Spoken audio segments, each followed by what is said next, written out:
नमस्कार मित्रांनो, मी active education YouTube channel मध्ये आपले स्वागत करत आहे. आपणासाठी एक महत्त्वपूर्ण ब्रेकिंग न्यूजचे स्पष्टीकरण करत आहे. तर चला आपला जास्त वेळ न घेता मी स्पष्टीकरण करतो आहे. तर 8व्या वेतन आयोग घर भाडे भत्ता XYZ शेअर वर्गीकरणानुसार पहा घर भाडे भत्ताची टक्केवारी किंवा भत्त्याची टक्केवारी. नमस्कार मित्रांनो, पुन्हा एकदा आपले हार्दिक स्वागत. आताच्या घडीची सर्वात मोठी ब्रेकिंग न्यूज. 7व्या वेतन आयोगाप्रमाणे 8व्या वेतन आयोगात सुद्धा घर भाडे भत्ता वर्गीकरण निर्धारित.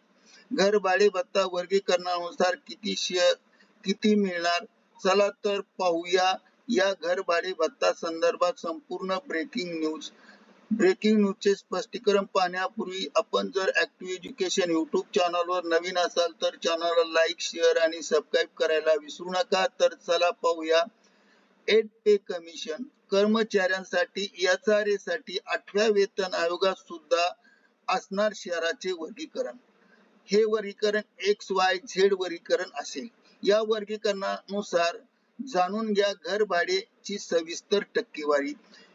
8व्या वेतन आयोगात SRA च्या शिफारसी किती ठरेल या संदर्भात आगामी आयोगासाठी 7व्या वेतन आयोगाप्रमाणे SRA शिफारसीचा आढावा आज आपण या व्हिडिओच्या माध्यमातून पाहणार आहोत, ज्यामुळे एक अंदाज येऊ शकेल.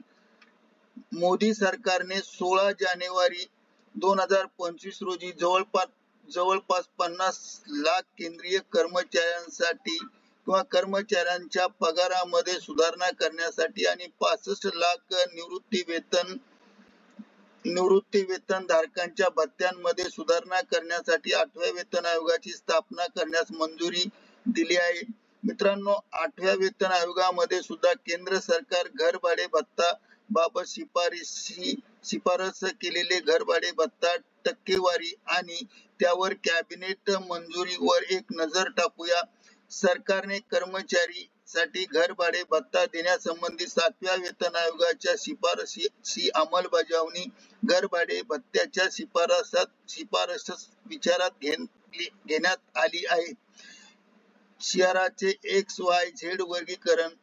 1 शेअरासाठी किमान ₹5400, 2 शेअरासाठी किमान ₹3600, 3 Z शेअरासाठी किमान वेतन हे ₹1800. 7व्या वेतन आयोगानुसार घर भाडे भत्ता दर जेव्हा महागाई भत्ता 25% ओलांडेल तेव्हा XYZ शेअरांमध्ये वर्गीकरण 27%, 18% आणि 9%. जेव्हा DA 50% ओलांडेल तेव्हा 30%, 20%, 10% सुधारित केला जातील.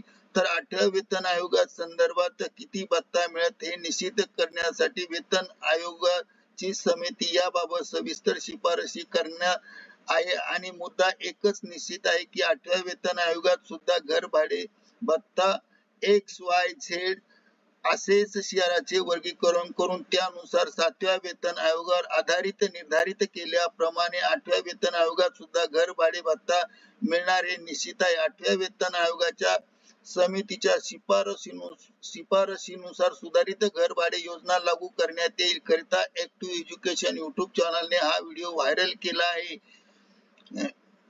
केला आहे आणि आपणास आवडल्यास लाईक, शेअर आणि सबस्क्राईब करायला विसरू नका. धन्यवाद.